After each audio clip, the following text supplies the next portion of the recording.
Pernah nggak kalian melihat video ini? Air tiba-tiba cah aja gitu. Ya, video yang viral di tahun 2020 saat kejadian banjir bandang di Lebak Gedong. Saya ngerencot Pak, ya lompat langsung. Nah, pada video kali ini kita akan banyak membahas seputar Kabupaten Lebak. Intro dulu deh.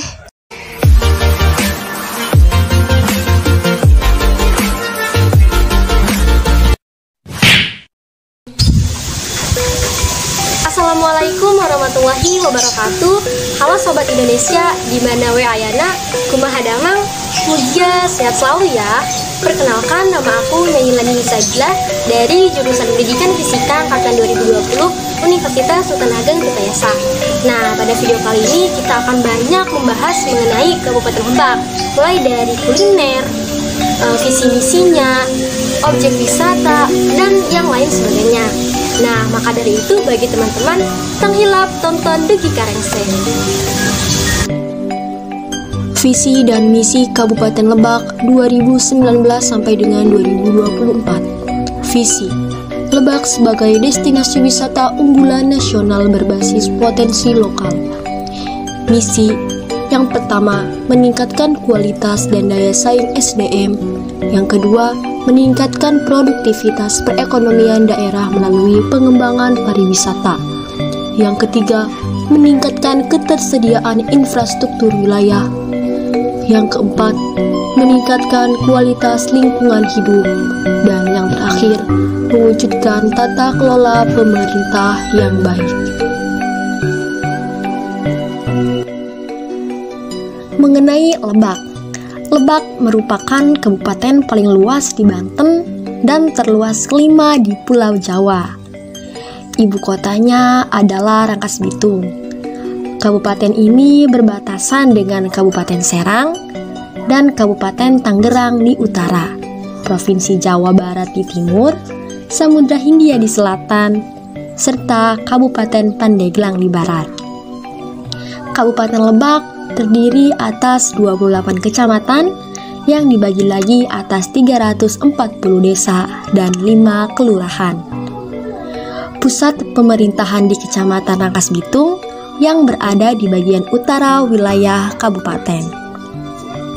Kota ini dilintasi jalur kereta api Jakarta ataupun Merak. Bagian utara kabupaten ini berupa dataran rendah, sedangkan di bagian selatan merupakan pegunungan dengan puncaknya Gunung Halimun di ujung tenggara, yakni di perbatasan dengan Kabupaten Bogor dan Kabupaten Sukabumi. Wow, ternyata Kabupaten Lebak ini merupakan kabupaten terluas di Provinsi Banten. Lalu, kalau misalkan kita lagi jalan-jalan dan berkunjung ke Kabupaten Lebak, kuliner apa saja sih yang ada di Kabupaten Lebak? Berikut kuliner khas Kabupaten Lebak. Kuliner khas Kabupaten Lebak. 1. Makanan khas Kabupaten Lebak. Yang pertama ada angen lada. Angen lada atau sayur lada merupakan salah satu makanan khas Kabupaten Lebak yang ternyata berakar dari suku Sunda, yang mana angen berarti sayur dan lada berarti pedas. Bahan utama pembuatan kuliner khas Lebak ini adalah babat sapi dan campuran sayur. 2. Lemeng atau lemang.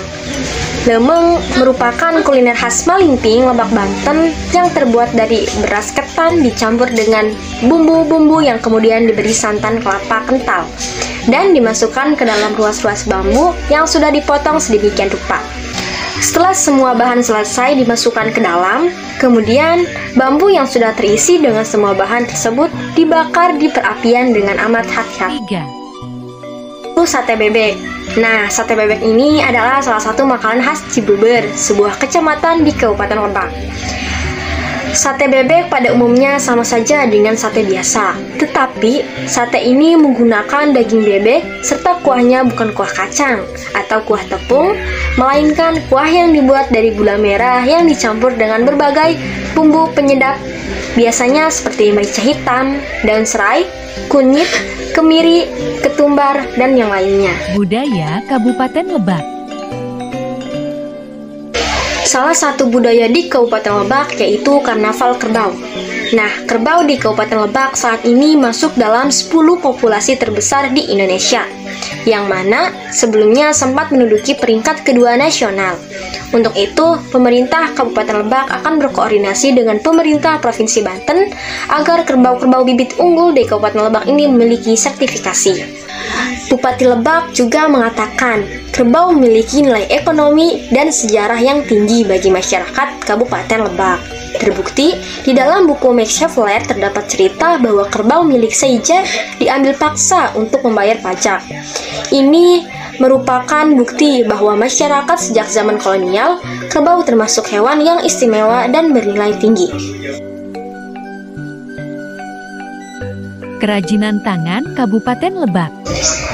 Kerajinan tangan di Kabupaten Lebak yaitu yang pertama terbuat dari bambu.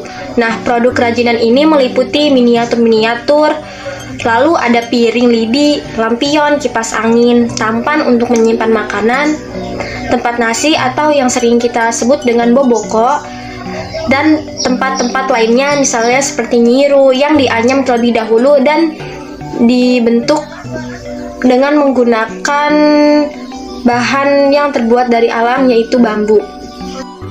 Selain dari bambu, masyarakat Kabupaten Lebak juga membuat kerajinan tangan dengan menggunakan bahan yang terdiri dari batok kelapa, yang mana masyarakat Kabupaten Lebak sendiri memanfaatkan bahan alam untuk dijadikan sesuatu yang bernilai tinggi. Selain itu, ada masyarakat Baduy yang membuat kerajinan tangannya membuat kain tenun untuk dijual. Dan masih banyak lagi kerajinan-kerajinan tangan lainnya yang dibuat oleh masyarakat Kabupaten Lebak. Wisata Kabupaten Lebak. Objek wisata di Kabupaten Lebak salah satunya yaitu wisata Baduy. Suku Baduy sendiri merupakan suku yang hidup secara terisolir dari dunia luar. Mereka hidup secara sederhana dan menyatu dengan alam. Alam yang masih alami dan budaya yang ditawarkan oleh kampung suku Baduy menjadi daya tarik wisata tersendiri bagi daerah ini. Nah, kampung wisata suku Baduy sendiri terletak di Desa Cibiok, Kabupaten Lebak, sekitar 40 km dari Rangkas Bitung. Wisata kampung suku Baduy ini merupakan wisata alam sekaligus wisata budaya, di mana kita dapat menikmati alamnya yang masih asri serta mengenal lebih jauh budaya suku Baduy yang terlihat masih tradisional sekali. Selain wisata alam Baduy, Kabupaten Lebak juga memiliki objek wisata yang cukup menarik, yaitu salah satunya Negeri di Atas Awan yang terletak di Desa Citorek. Wisata tersebut bernama Gunung Luhur, yang mana para wisatawan bisa menikmati keindahan alam secara alami. Selain dari kedua objek wisata tersebut, para pengunjung juga bisa menikmati wisata-wisata lainnya seperti Tanjung Layar, air terjun, lalu ada juga jembatan kaca yang tidak kalah indah untuk dinikmati para wisatawan. Industri Kabupaten Lebak. Selain itu, Kabupaten Lebak juga terkenal dengan perusahaan-perusahaan seperti PT Andalan Utama Prima yang terletak di Warung Gunung. Selain itu, ada juga perusahaan umum Bulog yang terletak di Rangkas Bitung. Ada PT Lingkungan Cahya yang terletak di Rangkas Bitung. Ada juga PT Parako Ematama yang terletak di Rangkas Bitung, dan masih banyak industri-industri atau perusahaan lainnya yang berada di Kabupaten Lebak. Selain terkenal dengan industrinya, Kabupaten Lebak juga terkenal dengan sumber daya alamnya yang sangat potensial. Daerah ini memiliki sejumlah bahan tambang, emas, batu bara, zeolit, domomolit, pasir hitam, pasir kuarsa, dan bahan tambang lainnya. Melihat akan kekayaan sumber daya alam di Kabupaten Lebak, namun pada kenyataannya Kabupaten Lebak ini merupakan kabupaten yang sumber daya manusianya ini masih terbilang sangat minim. Yang mana Kabupaten Lebak sendiri merupakan daerah terluas di Provinsi Banten dengan sumber daya manusia yang menjadi salah satu persoalan besar di daerah tersebut. Peran pemuda sangat diperlukan untuk berkiprah di berbagai bidang. Jangan berikan ruang kepada kaum kapitalis, orang-orang yang tidak sehaluan dan tidak punya ideologi yang sama untuk menguasai bangsa Indonesia. Di sini bisa kita simpulkan bahwa sumber daya manusia di Kabupaten Lebak belum cukup terpenuhi karena masih banyak atau masih dikuasai oleh orang-orang kapitalis yang seharusnya tidak menguasai beberapa perusahaan ataupun yang lainnya. Walaupun sumber daya manusia di Kabupaten Lebak masih terbilang belum cukup terpenuhi, di sini Kabupaten Lebak juga memiliki kesenian yang sangat menarik dan sangat bisa dinikmati oleh masyarakat luas. Yang pertama yaitu ada Goong Gede. Goong Gede ini merupakan salah satu jenis kesenian yang menjadi bagian dari siklus kehidupan masyarakat pesawahan yang berada di daerah Banten Selatan, tepatnya di Desa Citore, Kecamatan Cibeber. Goong Gede hanya dapat ditabuh sewaktu-waktu saja, terutama pada saat akan memulai menanam padi, saat padi mulai menguning, serta pada saat panen padi. Kesenian yang kedua yaitu Dogdo Lojor. Nah, nama Dogdo Lojor ini diberikan oleh masyarakat umum karena terfokus pada 3 buah alat musik ketetabuhan dalam kesenian tersebut. Sementara alat kesenian lainnya yang jumlahnya lebih banyak adalah dari alat seni angklung. Dan kesenian yang selanjutnya yaitu ada Rengkong. Rengkong sendiri merupakan kesenian asli Sunda yang lahir dari budaya masyarakat yang terkenal agraris. Berbagai varietas padi unggul banyak dihasilkan dari bumi Parahyangan ini. Tidak dapat dipungkiri, Kabupaten Lebak menjadi lumbung padi bagi masyarakat Nusantara khususnya di Pulau Jawa. Nah, bagaimana teman-teman? Cukup menarik bukan pembahasan kita kali ini mengenai Kabupaten Lebak? Maka dari itu bagi teman-teman jangan lupa untuk berkunjung ke Kabupaten Lebak dan mengunjungi tempat-tempat wisata serta menikmati kulinernya. Hatur nuhun. Wassalamualaikum warahmatullahi wabarakatuh.